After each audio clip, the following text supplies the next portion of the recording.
Yo guys, what's up? Welcome back to the channel. So this is going to be a bit of a different video today, just a sit down video. Going to speak to you about 10 things I wish I knew when I started bodybuilding, or even just when I started in the gym in general, because I am still relatively new to the whole competitive kind of bodybuilding scene. So anyone who goes to the gym looking to build a body, looking to improve upon their body, is a bodybuilder in their own sense. So I'm just going to use the term bodybuilding, but it does apply to anyone who is going to the gym. If you are new here, as I believe this video might bring in a couple of newbies, hit that subscribe button, hit like, leave a comment if you liked it, and go down and check out some of my other videos. Plenty of training footage, full days of eating, and all that kind of crack. So I'm pretty much just going to get straight into it. I'm going to start off with a couple of points really about nutrition, and then just more so kind of towards training and the mindset kind of towards training. Well, point number one is going to be, you will not out-train a bad diet. No matter how much exercise you do, if your diet isn't in line with your goal, then you will not achieve what you want. So if you are rewarding yourself, after by doing a bit of exercise, but going and eating the burger and chips, that's not how it works, okay? You need to be eating in accordance with your goal. The second part of this kind of point is going to be, don't spend too long in a deficit. So if you are starting off in the gym and you have this goal of losing body fat, which is what I did when I first started off in the gym, that was my goal. Just get it done, okay? Me personally, I spent 3 years in the deficit, 2016, 2017, and 9 to 10 months of 2018, I was in a deficit. That really, made me lose out on any new gains that I was going to have, which is a new thing, or is a real thing. And just get it done, get it wrapped up, short and sweet. Do your dieting phase for 3 months, but don't get obsessed with being lean, because that's what happened to me. I dropped a lot of body fat, which is what I needed, because I was quite fat as a kid growing up. I was a bit overweight as a teenager. So I went into an extremely harsh deficit for like 3 years, and then I just got obsessed with being lean. I was too afraid to go back into a gaining phase. I would have benefited massively from just doing that dieting phase, getting it wrapped up, in about 3 to 6 months, and then just going into a gaining phase. Point number two then is going to be, macros matter, okay? So it's not just a case of eating less food or eating more food. You have to take considerations for your macronutrients, especially if you want to take your training pretty seriously and if you want to build as much muscle as you possibly can. So you need to take in consideration also your protein, your carbs, and your fats. The balance of all of these are going to be essential towards you and performing to your best and just being as healthy as possible as well. So in terms of protein, really you should be prioritizing your protein. Roughly 1 gram per pound of body weight is a good kind of estimate, maybe a bit lower for a girl, a bit higher if you're kind of heavily muscle massed. But if you are a bit of a beginner, you probably just 1 gram per pound, it's a safe bet. That's what I do with majority of my clients.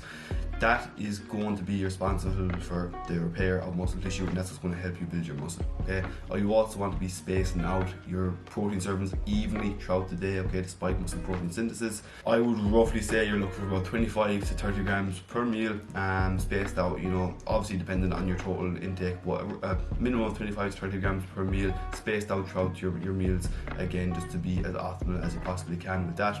And roughly 25 to 30% of my total daily calories are coming from complete protein sources, okay? Secondly is going to be your carbohydrates, and they should be plentiful. Carbohydrates seem to get a bit of a bad rap. Carbs make you fat, all this kind of crack. Not the case. Carbs are going to be essential for your performance within the gym. You're going to be fuel for your workouts. They're also going to be fuel for your mind. So making sure you have enough carbs in the system, keep your energy levels high, that's going to help your performance in the gym. I have the majority of my carbs pre and post workout, and I always try and keep them there as well, even when foods come down and foods go slightly lower from the dieting phase. Pre and post workout, majority of my carbohydrates fuel my session and also help me recover post session. I have about roughly 60% of my diet made up of carbohydrates, and again, super important, okay? Carbs do not make you fat. That's just a myth. Just carbs should be plentiful. You need to fuel your body, okay? And food is fuel. Thirdly is going to be your fat sources, okay? So fats again are essential. I like to kind of just make up the rest of my calories with my fats, but you're looking at about 15% of your diet, a bit higher if you're a female potentially. And fats have essential fatty acids which you cannot find within the body, so it is essential that you do eat enough fat, again for hormone balance, all these other good things. And I know people might think that just because fat is labeled fat, you think, oh god, if I eat that it's going to make me fat. Again, it's not the case, okay? So fats should be there, okay? Maybe slightly lower than your carbs and all that kind of crack. Maybe have slightly higher fats on your rest days though, to allow for a bit more kind of variance with your food and kind of enjoy some fattier chunks of meat and all that kind of crack. And anything that comes to calories and macros, there is no set numbers. These will change, you know, as you get more advanced, as you progress.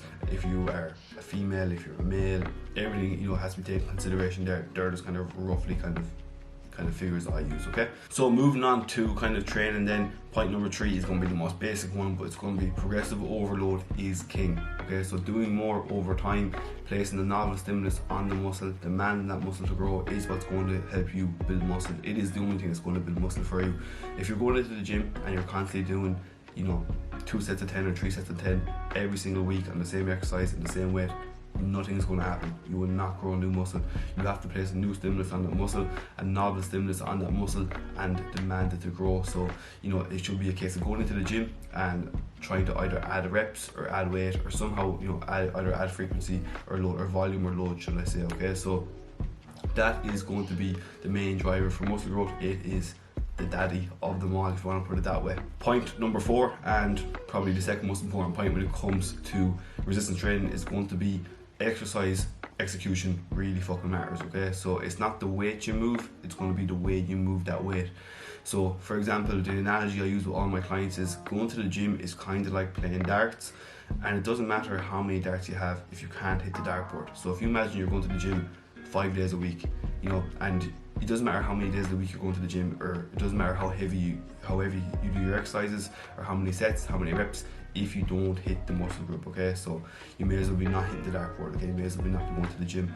You can imagine with a dartboard as well, obviously you could score 1 or you could score 50, you would hit bullseye. You want to be hitting 50s as many times as you can, or you want to be hitting triple 20s. You don't want to be going in there and hitting 1s and 2s. If your exercise selection isn't good, or exercise execution isn't good, should I say, you could be going to the gym and just hitting the 1s and 2s, thinking that you're hitting 50s. So exercise execution is massive, should not be overlooked, should be in place before you even look at intensity. Alright, so the 5th thing I wish I learned when I started in the gym was how to train to failure, and knowing what true failure is. Training to failure is a skill, okay? It does take time to learn what your failure point is. There is kind of that old saying of when you think you're done, you're only 40% done. I think David Goggins or something has some sort of shit on that, so if you want you can look it up. But learning to train to failure, learning what true failure is, learning mechanical failure and learning muscle failure, and then also just learning true intensity, because you have to train within close proximity to failure to grow muscle, okay? If you're going into the gym and you're training 5 reps in reserve or 6 reps in reserve, thinking you're bringing your muscle all the way to failure, again, you won't grow any muscle tissue. So you need to be training close enough to failure to demand that muscle to grow. Point number 6, and this is a massive one, is more isn't better, okay? I get it that you love the gym, you know, you want to go every day of the week, you want to go 6 days of the week. I was like that as well when I started off, but more is not better, okay? Better is going to be better. If you're going to the gym 6 days, 7 days of the week, you are not giving your body adequate time to recover. You are not special, okay? You don't have some amazing recovery capabilities. I hear it all the time. Oh, I can train 6 days of the week, it doesn't bother me. I can train 7 days of the week. Probably you can't, hate to break it to you, okay? So I get that you love training, but just take your rest days. When you think about what you're going into the gym, you're breaking down muscle tissue. You know, that's what you're doing. If you don't give your body adequate time to recover, all you're doing is just breaking it down. It's going to come to a point where you just plateau, if not regress, and your physique actually becomes worse. So take your rest days. If you're new to the gym, you know, if you're a relatively new trainee, I have a lot of my beginners on like 3-day splits, upper, lower, upper, or you know, three full body, because to be honest, you can get away with less as you are new to the gym. Okay, the newer you are in the gym, the less you need to be in the gym, pretty much. So you need less of a stimulus, okay? You will grow, you will respond. So I would make the most of it now, train as little as you can, get the most out of the least, and then progress on from there. Point number 7 is going to be, do not waste all your money on supplements until you have the basics covered. So I do believe there was a time and place for supplements. You know, I use a fair bit of supplements with my own kind of diet, my own day to day. I didn't until recently. You know, you have to learn the basics, cover the basics, educate yourself on, you know, your training, your food, your stress management, your sleep, fatigue, so much areas that come in there before supplements. Supplements are very much the cherry on top, and people buy supplements looking to fix everything else. It doesn't work that way. Have your foundations built and then go on to buy your supplements.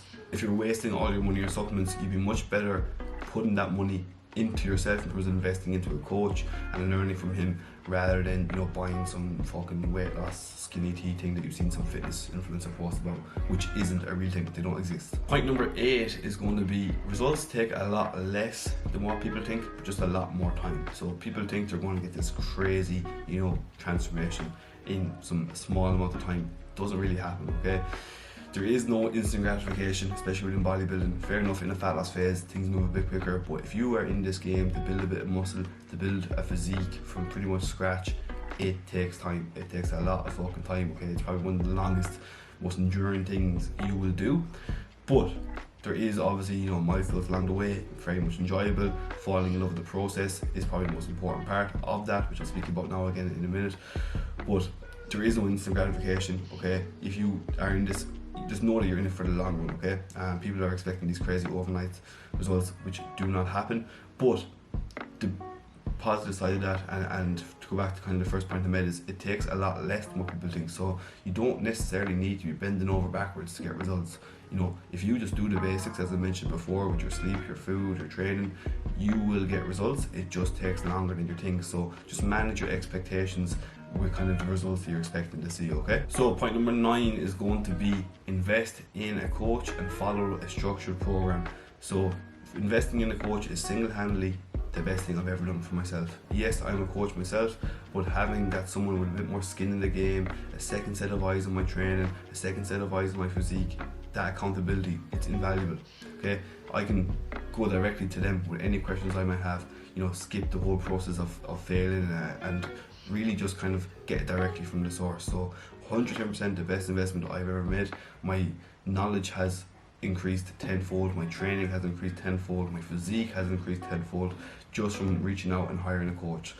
Also, follow a structured program. So you should know exactly what you're training, what day of the week you're training, what time of the week you're training, how many exercises, what exercises, how many sets, how many reps. I know what I'm going to be doing Saturday 2 months from now, as long as nothing changes. You know what I mean? I know exactly what I'm doing, what weight I'll be doing roughly in 2 months time. I have a feeling where I'll be, you know what I mean? So I know exactly what I'm doing. Structured program. I'm not going in and just, you know, picking whatever machine is free, arsing about, doing what I feel like, shocking the muscle, which isn't the fucking real thing. It's not as if, you know, your brain thinks one thing and you're going to trick your brain and do another thing. Like, come on, how fucking retarded do you have to be to believe in that? So go into the gym, follow a structured program, and invest in a coach if you truly want to take this shit seriously. Point number 10, and my final point, and the most important point of them all, is fall in love with the process. That's what it's all about. It's about the day-to-day things. It's about going to the gym daily. It's about eating your meals daily. It's about getting your 8 hours sleep. It's about drinking your 5 liters of water. They are the most important things to fall in love with, okay? Great to have an end goal, but one thing you probably realise is you're never going to be satisfied. You know, you'll be proud, but not satisfied, as cliche as that is, because that's the athlete saying. So fall in love with the process. That's what it's all about. I think, you know, looking back on my last, how long have I been in the gym? 6 years, 7 years now at this stage. Falling in love with the process is probably the most important part that has gotten me to where I am. Okay, I wouldn't be here if it wasn't for that. It's not about how I look when I finish a dieting phase. It's not about, you know, when I hit a PB on a hack squat. It's about the day-to-day, falling in love with it and just having it as a lifestyle. That's pretty much everything then in terms of kind of things I wish I knew before I started in the gym or started bodybuilding. There is a part of me that kind of doesn't wish I knew this, because it was all about, you know, making the mistakes and learning and maybe kind of fall in love with it that bit more. But if I could have skipped a few things along the way, I definitely would have, like spending 3 years in a fucking deficit, okay? So there is lots of things that I would have gained if I knew before I started bodybuilding, especially investing in a coach as well. That's something I wish I had done way sooner. But yeah, that's pretty much everything. As I said, guys, if you've liked this video, please drop a comment down below, click like, click subscribe. If you're new here as well, be sure to leave a comment down below. I really appreciate it. If you have any questions, just let me know, hit me up. Please like, subscribe, comment, all that YouTuber shit, and I will see you guys in the next one.